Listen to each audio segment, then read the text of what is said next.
Hi all. അപ്പം നമ്മളെല്ലാവരും പ്രത്യേകിച്ച് ടെക്നോളജി കോഴ്സുകൾ പഠിക്കുന്ന ആളുകൾ, BTech, BCA, BSc ഇലക്ട്രോണിക്സ്, അതിനകത്ത് തന്നെ പല പല ബ്രാഞ്ചുകളുണ്ട്. ഇനി ഇപ്പോൾ പുതിയതായിട്ട് ഇപ്പം എനിക്ക് തോന്നുന്നു BScയിലും MScയിലും എല്ലാം ചെറുതായിട്ട് കോഡിങ്ങും കാര്യങ്ങളൊക്കെ ഉൾക്കൊള്ളിച്ചിട്ടുണ്ട്. അപ്പോൾ എല്ലാ ഈ കോഴ്സുകളും ബേസിക്കലി കോഡിങ് നമ്മൾ പഠിക്കുന്നുണ്ട്. പല ലാംഗ്വേജസ് പഠിക്കുന്നുണ്ട്. C പഠിക്കുന്നുണ്ട്, പൈത്തൺ പഠിക്കുന്നുണ്ട്, അങ്ങനെ ഒരുപാട് ലാംഗ്വേജസ് പഠിക്കുന്നുണ്ട്. അപ്പം പൊതുവായിട്ട് ഇവോൾവ് ചെയ്യുന്നൊരു ചോദ്യമാണ്, അതായത് സാധാരണ കോഡിങ്ങിനെ അപേക്ഷിച്ച് എംബഡഡ് സിസ്റ്റം എന്നുള്ള ലെവലിലേക്ക് വരുമ്പോൾ അതിൻ്റെ കോഡിങ് എന്തുകൊണ്ടാണ് ഒരു അപ്പർ എഡ്ജ് കിട്ടുന്നത്? വൈ? പ്രത്യേകിച്ച് അത് ചോദിക്കുന്നവർ മിക്കവരും ഈ കമ്പ്യൂട്ടർ സയൻസ് ബാക്ക്ഗ്രൗണ്ടിലുള്ള വിദ്യാർത്ഥികളായിരിക്കും. കാരണം അവരൊരുപാട് കോഡിങ് ലാംഗ്വേജ് പഠിക്കുന്നുണ്ട്. ജാവ, C#, C++, പൈത്തൺ ഒരുപാട് പഠിക്കുന്നുണ്ട്. അപ്പോൾ അവർ ചോദിക്കുന്നത്, നമ്മൾ ഇത്രയും സോഫ്റ്റ്വെയർ റിലേറ്റഡ് കോഡിങ് ലാംഗ്വേജസ് എല്ലാം പഠിക്കുന്നുണ്ട്. സോ ഞങ്ങളൊരു എംബഡഡ് സിസ്റ്റത്തിലേക്ക് വരുമ്പോൾ എന്ത് അപ്പർ എഡ്ജാണ് അതിനകത്തുള്ളത് related to the normal coding team? ലളിതമായൊരു ഉത്തരവാണത്. കാരണം ഇപ്പോൾ നമ്മൾ നോക്കിക്കഴിഞ്ഞാൽ മിക്കവാറും നമ്മൾ ഈ കോഡിങ് ലാംഗ്വേജസ് പഠിക്കുന്ന ഇപ്പോൾ കമ്പ്യൂട്ടർ സയൻസ് ബാക്ക്ഗ്രൗണ്ട് ഉള്ളവരും അല്ലെങ്കിൽ ആപ്ലിക്കേഷൻ സോഫ്റ്റ്വെയർ ബേസ്ഡ് ആയിട്ടുള്ള സിസ്റ്റം ഡെവലപ്മെൻറ്റിൽ നിൽക്കുന്ന ആളുകളും വർക്ക് ചെയ്യുന്നത് ഒരു ആപ്ലിക്കേഷൻ ലെയറിലാണ്. അവിടെ നിന്നുകൊണ്ട് സോഫ്റ്റ്വെയർ ഉണ്ടാക്കുക, അത് ആ സോഫ്റ്റ്വെയർ പല പല ആവശ്യങ്ങൾക്ക് യൂസ് ചെയ്യുക എന്നുള്ളതാണ് അവരുടെ ജോലി, അവർ ചെയ്യുന്ന ജോബ്. ആ ജോബിന് നമ്മൾ നോക്കിക്കഴിഞ്ഞാൽ ജോബ് മാർക്കറ്റ് വളരെ വലുതാണ്. ജോബ് മാർക്കറ്റിന് അതിൻ്റേതായ കോമ്പറ്റീഷൻസ് ഉണ്ട്. ഗ്രോത്തും നമുക്ക് കമ്പയർ ടു എംബഡഡ് സിസ്റ്റം പറയുകയാണെന്നുണ്ടെങ്കിൽ, ഞാൻ ജനറലൈസ് ചെയ്ത് പറയുന്നതല്ല എങ്കിൽ പോലും കുറവാണ്. നമ്മളൊരു ആവറേജ് വാല്യൂ ഒക്കെ കാൽക്കുലേറ്റ് ചെയ്ത് നോക്കിക്കഴിയുമ്പോൾ എംബഡഡ് സിസ്റ്റം ബേസ്ഡ് സോഫ്റ്റ്വെയർ ഡെവലപ്പേഴ്സിനേക്കാളും ഗ്രോത്ത് റേറ്റ് മറ്റേതിന് കുറച്ച് കുറവാണ് ആവറേജ് എടുക്കുമ്പോൾ. ഓക്കെ, അപ്പം അതിൻ്റെ റീസൺ എന്താണ്, അല്ലെങ്കിൽ എന്തുകൊണ്ട് അങ്ങനെ ഒരു സിറ്റുവേഷൻ വരുന്നു? ഞാനിപ്പോൾ അതിനെ കമ്പയർ ചെയ്യുന്നത്, ഇതൊരു ആബ്സല്യൂട്ട് കമ്പാരിസൺ അല്ല, എങ്കിലും നിങ്ങൾക്ക് മനസ്സിലാക്കാൻ വേണ്ടിയിട്ടൊരു കമ്പാരിസൺ പറയാം. ഇപ്പോൾ നമ്മൾ ഡോക്ടേഴ്സിന് എടുക്കുകയാണെങ്കിൽ തന്നെ MBBS ഡോക്ടേഴ്സ് ഉണ്ട്. അവർ MBBS പഠിച്ച് കഴിയുമ്പോൾ തന്നെ ഡോക്ടേഴ്സ് ആവും. അതിനുശേഷം ചില ആളുകൾ അതിൻ്റെ സ്പെഷ്യലൈസേഷൻ എടുത്ത് സർജറി, മെഡിസിൻ, അതിൽ തന്നെ പല ഡിവിഷൻസ്, ന്യൂറോ സർജൻ, അങ്ങനെ ലെവലിലേക്ക് പോകാറുണ്ട് അല്ലേ? സിമിലറാണ് ഇവിടുത്തെ case.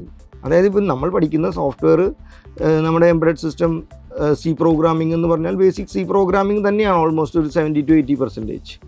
But when it comes to embedded system, നമ്മളവിടെ ചെയ്യുന്നത് ഒരു ഹാർഡ്വെയറിനെ ആ കോഡ് ഉപയോഗിച്ച് കൺട്രോൾ ചെയ്യുക എന്നുള്ളതാണ്. അതായത് ആ ഹാർഡ്വെയറിൻ്റെ എല്ലാ പോസിബിലിറ്റീസും, എല്ലാ തരത്തിലുള്ള അതിൻ്റെ യൂസും എക്സ്പ്ലോയിറ്റ് ചെയ്യപ്പെടുന്നത് നമ്മളുടെ കോഡ് അനുസരിച്ചിട്ടാണ്. ഇപ്പോൾ ഒരു ഉദാഹരണം എടുക്കുകയാണെങ്കിൽ, just imagine A toy car, ചെറിയൊരു ടോയ് കാർ. അപ്പോൾ ഈ ടോയ് കാറ് നമ്മൾ ഡിസൈൻ ചെയ്യുന്നു, ഒരു എംബഡഡ് സിസ്റ്റം വെച്ചൊരു ചിപ്പ് വെച്ച് നമ്മളൊരു ടോയ് കാറ് ഡിസൈൻ ചെയ്യുന്നു. ആ ടോയ് കാറ് ഇവിടെ വരെ എത്തി ഇതിൻ്റെ എഡ്ജിലെത്തുമ്പോൾ സാധാരണഗതിയിൽ ഇതിങ്ങനെ ഓടിക്കൊണ്ടിരുന്ന ഓടി അങ്ങോട്ട് മറിഞ്ഞു വീഴും അല്ലേ? പക്ഷേ നമ്മുടെ കോഡ് അനുസരിച്ചിട്ടാണെങ്കിൽ ചിലപ്പോൾ ഇതിവിടെ എത്തുമ്പോൾ എഡ്ജ് ഡിറ്റക്റ്റ് ചെയ്യുമ്പോൾ അത് അവിടെ നിന്നിട്ട് ലെഫ്റ്റിലോട്ടോ റൈറ്റിലോട്ടോ തിരിഞ്ഞ് മൂവ് ചെയ്ത് പോകാം. സിമ്പിൾ എക്സാമ്പിളാണ് ഞാൻ പറയുന്നത്. അപ്പോൾ ആ ഹാർഡ്വെയർ, ആ കാറിനുള്ള ഹാർഡ്വെയറിൻ്റെ ഫുൾ ഫീച്ചർ എക്സ്പ്ലോയിറ്റ് ചെയ്തത്, അതിനെ ഏതൊക്കെ തലങ്ങളിലേക്ക് കൊണ്ടുപോകാം എന്നുള്ളത് എക്സ്പ്ലോയിറ്റ് ചെയ്യപ്പെട്ടത് ആ എംബഡഡ് സിസ്റ്റത്തിന് കോഡ് എഴുതിയ സോഫ്റ്റ്വെയർ ഡെവലപ്പറാണ്.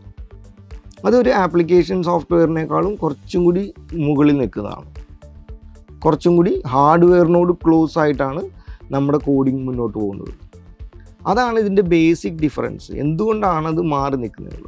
ഇനി അതുകൊണ്ട് തന്നെ, അതായത് ഇപ്പോൾ നമ്മൾ സാധാരണ ഒരു C പ്രോഗ്രാമിംഗ് പഠിക്കുന്നു, C++ പഠിക്കുന്നു, കമ്പ്യൂട്ടർ സയൻസ് സ്റ്റുഡൻറ്റ് പഠിക്കുന്നു. അതിനോടൊപ്പം ഈ എംബഡഡ് സിസ്റ്റത്തിൻ്റെ ഈ ഒരു ചെറിയ മോഡ്യൂൾ കൂടി നിങ്ങൾ പഠിച്ചാൽ നിങ്ങളുടെ ആകാശം കുറേ കൂടി വിശാലമാക്കുന്നു എന്ന് വേണം പറയാൻ. അതായത് നിങ്ങൾക്ക് അങ്ങോട്ടും പറക്കാം. നിങ്ങൾക്ക് ഒരു ഹാർഡ്വെയറിൻ്റെ എല്ലാ തരത്തിലുള്ള ഫീച്ചേഴ്സും എക്സ്പ്ലോയിറ്റ് ചെയ്യാൻ പറ്റുന്ന രീതിയിലുള്ള കോഡ് എഴുതാൻ സാധിക്കും. നിങ്ങൾക്കൊരു ഇലക്ട്രിക് വെഹിക്കിളിന് വേണ്ടി ഒരു കോഡ് എഴുതാൻ സാധിക്കും. നിങ്ങൾക്കൊരു ഡ്രോണിന് വേണ്ടി ഒരു കോഡ് എഴുതാൻ സാധിക്കും. നിങ്ങൾക്കൊരു മെഡിക്കൽ ഡിവൈസിന് വേണ്ടി ഒരു കോഡ് എഴുതാൻ സാധിക്കും. നിങ്ങൾക്കൊരു ഡയഗ്നോസ്റ്റിക് ടൂളിന് വേണ്ടിയുള്ളൊരു കോഡ് എഴുതാൻ സാധിക്കും. സോ ഏതിനു വേണ്ടി വേണമെങ്കിലും depending on the micro controller നിങ്ങൾക്ക് കോഡ് എഴുതാൻ സാധിക്കും.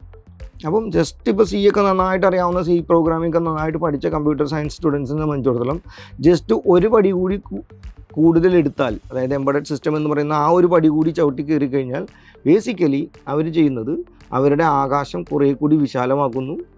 ആ ജോബിലേക്ക് അവർക്ക് വളരെ ഈസി ആയിട്ട് എൻ്റർ ചെയ്യാം. Competition compared to general software development വളരെ കുറവാണ്.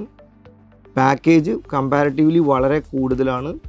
അതൊന്നും കൂടാതെ ഗ്രോത്ത് റേറ്റും വളരെയധികം കൂടുതലാണ്. അതായത് പെട്ടെന്ന് തന്നെ നമുക്ക് സീനിയർ ലെവലിലേക്ക് എത്താനും വളരെ നല്ല സാലറി, തുടക്കത്തിൽ നല്ല സാലറി കമ്പാരിറ്റീവ്ലി ഉണ്ട്.